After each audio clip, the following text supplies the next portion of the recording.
ನಮಸ್ಕಾರ, ಆದಾಬ್, ಜೈ ಭೀಮ್. ನಾನು ನಿಮ್ಮ ಭಾಗ್ಯನಾರಾಯಣ ಬೊಗವರಪು. ನೀವು ನೋಡ್ತಾ ಇದ್ದೀರಿ ಸುದ್ದಿ ಸರ್ಕಲ್. ಅಮೆರಿಕ ಮತ್ತು ಇಸ್ರೇಲ್ಗೆ ಹೊಸ ಚಾಲೆಂಜ್ಗಳು ಕಣ್ಣು ಮುಂದೆ ಕಾಣಿಸ್ತಿದೆ. ಯಾಕೆಂದ್ರೆ ಒಂದು ಕಡೆ ಇರಾನ್ ಹೊಸ ಅಸ್ತ್ರವನ್ನ ಹೊರಗಡೆ ತೆಗೆದಿದೆ. ಅದು ಎಂತಹ ಅಸ್ತ್ರ ಅಂದ್ರೆ ಒಂದೇ ಮಿಸೈಲ್ ಹಾರುತ್ತೆ. ಅದು ಸ್ಟ್ರೈಕ್ ಆದ ತಕ್ಷಣ ಅಥವಾ ಸ್ಟ್ರೈಕ್ ಆಗೋದಕ್ಕೆ ಮೊದಲು 80 ಅಸ್ತ್ರಗಳು ಅದರಿಂದ ಹೊರಗಡೆ ಬರ್ತವೆ. ಒಂದು ಮಿಸೈಲ್ 80 ಬಾಂಬ್ಗಳು ಹೊರಗಡೆ ಬರ್ತವೆ. ಸೊ ಅಂತಹದ್ದೊಂದು ಅಸ್ತ್ರ ಹೊರಗಡೆ ತೆಗೆದಿದ್ದಾರೆ ಇರಾನ್ ಅವರು. ಅದರ ಜೊತೆಗೆ ನೆಕ್ಸ್ಟ್ ಯುದ್ಧ ಆದರೆ ಅದು ಇಸ್ರೇಲ್ ವರ್ಸಸ್ ತುರ್ಕಿ ಅನ್ನುವಂತಹ ಚರ್ಚೆಗಳಿದಾವೆ. ಇದರ ನಡುವೆ ತುರ್ಕಿ ಹೊಸ ಇಂಟರ್ ಕಾಂಟಿನೆಂಟಲ್ ಬ್ಯಾಲಿಸ್ಟಿಕ್ ಮಿಸೈಲ್ ಅನ್ನ ಪ್ರದರ್ಶನ ಮಾಡಿದೆ, ತನ್ನ ಶಕ್ತಿಯನ್ನ ತೋರಿಸಿದೆ. ಆ ಮೂಲಕ ನನ್ನ ಹತ್ರ 6000 ಕಿಲೋಮೀಟರ್ 6000 ಕಿಲೋಮೀಟರ್ ದೂರ ಹೋಗುವಂತಹ ಮಿಸೈಲ್ ಇದೆ. ಅದು ಸಹ ಶಬ್ದಕ್ಕಿಂತ 15 ಪಟ್ಟು ವೇಗವಾಗಿ ಚಲಿಸುತ್ತೆ. ಹುಷಾರ್ ಅನ್ನುವ ರೀತಿಯಲ್ಲಿ ಅದು ತನ್ನ ಅಸ್ತ್ರವನ್ನ, ತನ್ನ ಮಿಸೈಲ್ ಅನ್ನ ಪ್ರದರ್ಶನ ಮಾಡಿದೆ. ಸೊ ಈ ಎರಡು ಮಿಸೈಲ್ಗಳ ಬಗ್ಗೆ ಒಂದಷ್ಟು ವಿವರಗಳನ್ನ ಕೊಡ್ತೀನಿ. ಅದರ ಜೊತೆಗೆ ಏನಾಗ್ತಿದೆ ಹೊರ್ಮುಜ್ ಸ್ಟ್ರೈಟ್ ಅಲ್ಲಿ, ಈ ಮಿಸೈಲ್ ಪ್ರದರ್ಶನಗಳು ಯಾವ ರೀತಿ ಅದನ್ನು ಎಫೆಕ್ಟ್ ಮಾಡುತ್ತೆ, ಅಮೆರಿಕ ಮತ್ತು ಇಸ್ರೇಲ್ಗೆ ಯಾವ ರೀತಿ ಕಂಟಕವಾಗಬಹುದು ಇವು, ಅದನ್ನು ವಿವರಿಸುವಂತಹ ಪ್ರಯತ್ನವನ್ನು ಮಾಡ್ತೀನಿ.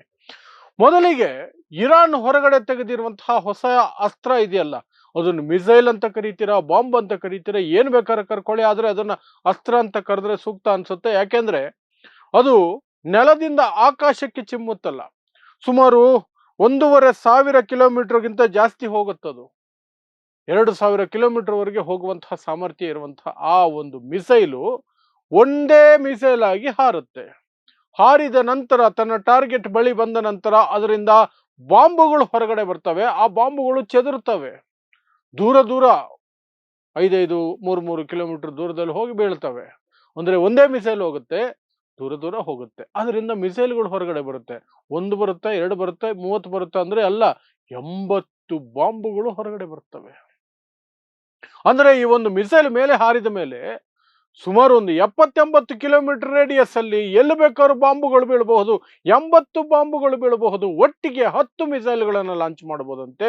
10 ಅಂದ್ರೆ 800 ಬಾಂಬುಗಳು ಹೋಗಿ ಬೀಳುತ್ತವೆ. ಮತ್ತು ಅವುಗಳ ಕೆಪಾಸಿಟಿ, ಆ ಮಿಸೈಲ್ಗಳಿಗೆ ಎತ್ಕೊಂಡು ಹೋಗುವಂತ ಕೆಪಾಸಿಟಿ ಇದೆಯಲ್ಲ, ಪೇಲೋಡ್ ಇದೆಯಲ್ಲ, ಅದು ಸುಮಾರು 1.5 ಟನ್, 1.5 ಟನ್ ಬಾಂಬುಗಳನ್ನ ಅದು ಹೊತ್ತೊಯ್ಯಬಲ್ಲದು. ಅಲ್ಲಿಗೆ ಅದೆಷ್ಟು ಡೇಂಜರಸ್ ಅನ್ನೋದು ನಿಮ್ಗೆ ಅರ್ಥ ಆಗಿರ್ಬೇಕು.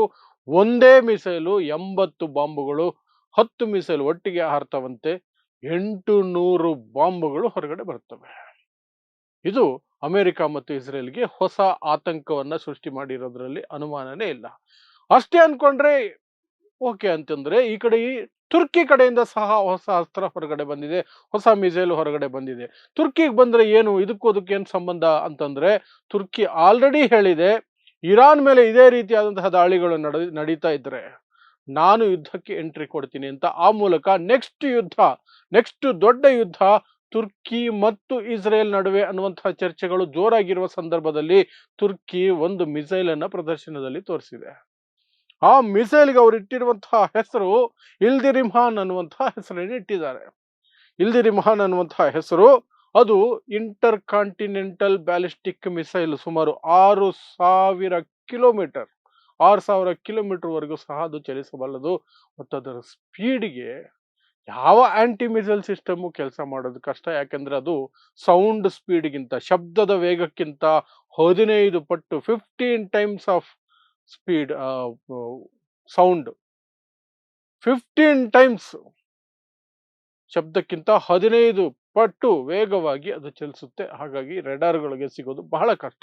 ಇನ್ನು 6000 ಕಿಲೋಮೀಟರ್ ದೂರ ಅಂದ್ರೆ ಅಮೆರಿಕ, ಯುರೋಪ್, ಜಗತ್ತಿನ ಯಾವ ಮೂಲೆಯಲ್ಲಿ ಬೇಕಾದರೂ ತುರ್ಕಿ ಅಟ್ಯಾಕ್ ಮಾಡೋದಕ್ಕೆ ಈ ಮಿಸೈಲ್ ಅನ್ನು ಬಳಸ್ಕೊಳ್ಳಬಹುದು. ಅಷ್ಟು ದೂರ ಚಲಿಸುವಂತಹ ಕೆಪಾಸಿಟಿ ಇದಕ್ಕಿದೆ. ಸೊ ಅವರು ಆ ಮೂಲಕ ಅದನ್ನು ಸಹ ಒಂದಷ್ಟು ಪ್ರದರ್ಶನಕ್ಕೆ ಇಡುವ ಮೂಲಕ ಅಮೆರಿಕ ಮತ್ತು ಇಸ್ರೇಲ್ಗೆ ಹೊಸ ಎಚ್ಚರಿಕೆಯನ್ನು ಕೊಟ್ಟಿದ್ದಾರೆ. ಯಾಕೆಂದ್ರೆ ತುರ್ಕಿ ಆಲ್ರೆಡಿ ಹೇಳ್ಕೊಂಡಿದೆ, ನಾನು ಯುದ್ಧದ ಭಾಗ ಆಗೋ ಸಾಧ್ಯತೆ ಇದೆ ಅಂತ. ಇದು ಈ ಕಡೆ ಆದ್ರೆ, ಹೊರ್ಮುಜ್ ಸ್ಟ್ರೈಟ್ ಅಲ್ಲಿ ಹೊಸ ಬೆಳವಣಿಗೆಗಳೇನಾಗ್ತಿದಾವೆ. ಮಧ್ಯಾಹ್ನ ಒಂದು ವಿಡಿಯೋ ಮಾಡಿ ಹಾಕಿದೆ, ಅದರಲ್ಲಿ ವಿವರಿಸಿದ್ದೆ ನಾನು. ಆಪರೇಷನ್ ಫ್ರೀಡಮ್ ಅನ್ನುವಂತಹ ಹೊಸ ಆಪರೇಷನ್ ಅನ್ನು ಅಮೆರಿಕ ಮಾಡೋಕೆ ಹೋಗಿ 24 ಗಂಟೆಗಳ ಒಳಗೇನೆ ವಾಪಸ್ಸು ಅದನ್ನು ಪಡ್ಕೊಂಡಿದ್ದಾರೆ, ಸ್ಥಗಿತ ಮಾಡಿದ್ದಾರೆ. ನೆಪ ಹೇಳ್ತಿರೋದು ಮೀಸೆ ಮಣ್ಣಾಗಿಲ್ಲ ಕತೆ. ಪಾಕಿಸ್ತಾನ ಕೇಳಿದೆ, ಮಾತುಕತೆಗಳು ನಡೀತಿರ್ಬೇಕಾದ್ರೆ ಮಾತುಕತೆ ಚೆನ್ನಾಗಿ ಹೋಗ್ತಿದೆ ಈಗ, ಹಾಗಾಗಿ ನಿಮ್ಮ ಆಪರೇಷನ್ ಅನ್ನ ಸ್ಥಗಿತಗೊಳಿಸಿ ಅಂತ ಹೇಳಿದ್ರು. ಹಾಗಾಗಿ ನಾವು ಸ್ಥಗಿತಗೊಳಿಸ್ತಾ ಇದ್ದೀವಿ ಅಂತ ಡೊನಾಲ್ಡ್ ಟ್ರಂಪ್ ಅಮೆರಿಕ ಹೇಳ್ಕೊಂಡಿದೆ. ಆ ಮೂಲಕ ಪರೋಕ್ಷವಾಗಿ ಒಪ್ಕೊಂಡಿದ್ದಾರೆ, ನಮ್ಮ ಕೈಯಲ್ಲಿ ಆಪರೇಷನ್ ಫ್ರೀಡಮ್ ಮಾಡೋದಕ್ಕೆ ಸಾಧ್ಯ ಆಗಿಲ್ಲ, ಹೆದರ್ಕೊಂಡು ಅದನ್ನ ಸ್ಥಗಿತಗೊಳಿಸಿದೀವಿ. ಯಾಕೆ ಹೆದರ್ಕೊಂಡ್ರು ಅಂದ್ರೆ, ಈ ಕಡೆ ಆಪರೇಷನ್ ಫ್ರೀಡಮ್ ಸ್ಟಾರ್ಟ್ ಆಗಿದ್ದ ತಕ್ಷಣನೇ ಅಮೆರಿಕದ ರಕ್ಷಣೆಯಲ್ಲಿ UAE ತನ್ನ ಹಡಗನ್ನ ಮೂವ್ ಮಾಡೋಕೆ ನೋಡ್ತು. UAE ಯಲ್ಲಿದ್ದಂತಹ ಆಯಿಲ್ ರಿಫೈನರಿ ಮೇಲೆ ಡ್ರೋನುಗಳು, ಮಿಸೈಲ್ಗಳು ಬಿತ್ತು. 15 ಡ್ರೋನು, 15 ಮಿಸೈಲು, 4 ಡ್ರೋನ್, ಮುಗೀತು. ಅಲ್ಲಿಗೆ UAE ಅಮೆರಿಕಾಗೆ ಹೇಳುತ್ತಾ, ಯಪ್ಪ ನಿನ್ನ ಸವಾಸನೆ ಬೇಡ, ನಿನ್ನ ಆಪರೇಷನು ಬೇಡ, ನಿನ್ನ ಫ್ರೀಡಮು ಬೇಡ, ನಾವು ನಿನ್ನನ್ನು ನಂಬಿ ಒಂದು ಹಡಗನ್ನ ಬಿಟ್ಟು ಅದನ್ನ ಇರಾನ್ ಅವರು ಅಲ್ಲಿ ಕಚ್ಚಿಸ್ಕೊಂಡಿದ್ದಾರೆ, ಈ ಕಡೆ ಡ್ರೋನ್ ಅಟ್ಯಾಕು, ಮಿಸೈಲ್ ಅಟ್ಯಾಕ್ ಆಗಿದೆ ಅಂತ. ಆ ಮೂಲಕ ಅಮೆರಿಕಾಗೆ ಒಂದು ಒತ್ತಡ ಬಂತು. ಹಾಗಾಗಿ ಆಪರೇಷನ್ ಫ್ರೀಡಮ್ ಅನ್ನ ನಿಲ್ಲಿಸ್ಬಿಟ್ಟಿದ್ದಾರೆ. ಹಾಗಾದ್ರೆ ಶಾಂತಿ ಮಾತುಕತೆಗಳು ಏನಾಗ್ತಿದಾವೆ? ಶಾಂತಿ ಮಾತುಕತೆಗಳು ಪಾಕಿಸ್ತಾನ ನಿರಂತರ ಪ್ರಯತ್ನ ಮಾಡ್ತಿದೆ, ಹೇಗಾದರೂ ಮಾಡಿ ಅಮೆರಿಕವನ್ನ ಮೆಚ್ಚಿಸುವ ರೀತಿಯಲ್ಲಿ ಇರಾನ್ ಕಡೆಯಿಂದ ಪ್ರತಿಕ್ರಿಯೆಯನ್ನ ಪಡ್ಕೊಳ್ಳೋದಕ್ಕೆ. ಇರಾನ್ ಕಡೆಯಿಂದ ಪ್ರತಿಕ್ರಿಯೆ ಪಾಕಿಸ್ತಾನ ಬಯಸ್ತಿರೋದೇನು ಅಂದ್ರೆ, ಶಾಂತಿ ಮಾತುಕತೆಗೆ ಬರಬೇಕು ಫಸ್ಟು, ಆಮೇಲೆ ಒಪ್ಪಂದ, ಆಮೇಲೆ ಷರತ್ತುಗಳು, ಆಮೇಲೆ first come to the table ಅಂತ. ಬಟ್ ಇರಾನ್ ಅದು ಮಾಡ್ತಿಲ್ಲ, ಚರ್ಚೆಗೆ ಬರ್ತಾ ಇಲ್ಲ. ಇರಾನ್ ಹೇಳ್ತಿರೋ ಒಂದೇ ಮಾತು, ಹೊರ್ಮುಜ್ ಸ್ಟ್ರೈಟ್ ಅಲ್ಲಿ ಅಮೆರಿಕಾಗೆ ಏನ್ ಕೆಲಸ? ಅಮೆರಿಕ ಸೈನ್ಯ, ಅಮೆರಿಕ ನೇವಿ ಅಲ್ಲಿಂದ ವಾಪಸ್ ಹೋಗ್ಬೇಕು, ಆ ನಂತರವೇ ನಾವು ಮಾತುಕತೆಗೆ ಬರೋದು. ಇಲ್ಲ ನಾವು ಯುದ್ಧನೇ ಮಾಡ್ತೀವಿ ಅಂದ್ರೆ ಅಮೆರಿಕದವರು ನಾವು ಯುದ್ಧ ಮಾಡಕ್ಕೆ ರೆಡಿ ಇದ್ದೀವಿ ಅಂತ ಇರಾನ್ ಹೇಳ್ಕೊಂಡು ಕೂತಿದೆ. ನಾವೇನು ಯುದ್ಧಕ್ಕೆ ಹೆದರುತ್ತಾ ಇಲ್ಲ, ನಮ್ಮ ಷರತ್ತುಗಳ ಮೇಲೆ ಮಾತುಕತೆ, ಹಾಗಿದ್ರೆ ಮಾತ್ರ ಮಾತುಕತೆ ಅಂತ. ಈ ಕಡೆ ಅಮೆರಿಕದ ಗುಲಾಮಗಿರಿಯಲ್ಲಿ ಮುಳುಗಿರುವಂತಹ ಪಾಕಿಸ್ತಾನ ಹೇಗಾದ್ರೂ ಮಾಡಿ ಅಮೆರಿಕನ ಮೆಚ್ಚಿಸಿದ್ರೆ ಒಂದೆರಡು ಮೂಳೆ, ಎರಡು ಬಿಸ್ಕೆಟ್ ಎಕ್ಸ್ಟ್ರಾ ಸಿಗುತ್ತೆ ಅನ್ನೋ ಆಸೆಯಲ್ಲಿ ಪಾಕಿಸ್ತಾನ ಇನ್ನಿಲ್ಲದ ಪ್ರಯತ್ನಗಳನ್ನ ಮಾಡ್ತಾನೆ ಇದೆ. ಮತ್ತು ಅಮೆರಿಕ ಯಾವಾಗೆಲ್ಲ ತಾನು ಸೀಸ್ ಫೈರ್ ಮಾಡ್ಕೋಬೇಕು, ಅವಮಾನ ಆಗುವಂತಹ ರೀತಿಯಲ್ಲಿ, ಯಾವಾಗೆಲ್ಲ ಈ ರೀತಿಯಾದಂತಹ ಆಪರೇಷನ್ ಫ್ರೀಡಮ್ ಅನ್ನು ಸ್ಥಗಿತಗೊಳಿಸಬೇಕು, ಅವಮಾನ ಆಗೋ ರೀತಿಯಲ್ಲಿ, ಆ ಸಂದರ್ಭಗಳಲ್ಲಿ ತನ್ನ ಅವಮಾನವನ್ನ ಪಾಕಿಸ್ತಾನ ಇಟ್ಕೊಂಡು ಕವರ್ ಮಾಡ್ಕೊಳ್ತಾ ಇದೆ. ಪಾಕಿಸ್ತಾನ ರಿಕ್ವೆಸ್ಟ್ ಮಾಡ್ಕೊಳ್ತು, ಶಾಂತಿ ಮಾತುಕತೆ ನಡೆಸ್ತಿದಾರಂತೆ, ಮಾತುಕತೆ ನೆಕ್ಸ್ಟ್ ಲೆವೆಲ್ಗೆ ಹೋಗಿದೆಯಂತೆ, ಹಾಗಾಗಿ ಇದನ್ನ ಮಾಡ್ಬೇಕಾಗಿ ಬಂತು, ಹಾಗೆ ಮಾಡ್ಬೇಕಾಗಿ ಬಂತು, ಎಲ್ಲವೂ ಪಾಕಿಸ್ತಾನದ ವಿನಂತಿ ಅಂತ ಅಮೆರಿಕ ಹೇಳ್ಕೊಂಡು ಅಮೆರಿಕದವರು ಆ ಲೆಕ್ಕದಲ್ಲಿ ಓಡಾಡ್ಕೊಂಡಿದ್ದಾರೆ.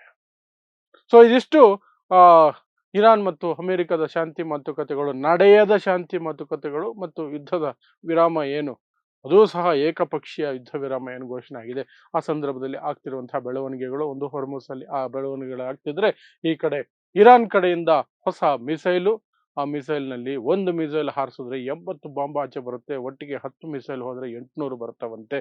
ಇನ್ನೊಂದು ಕಡೆ ತುರ್ಕಿ 6000 ಕಿಲೋಮೀಟರ್ ದೂರದ ballistic missile, inter continental ballistic missile ಅನ್ನ ಪರಿಚಯಿಸಿದೆ.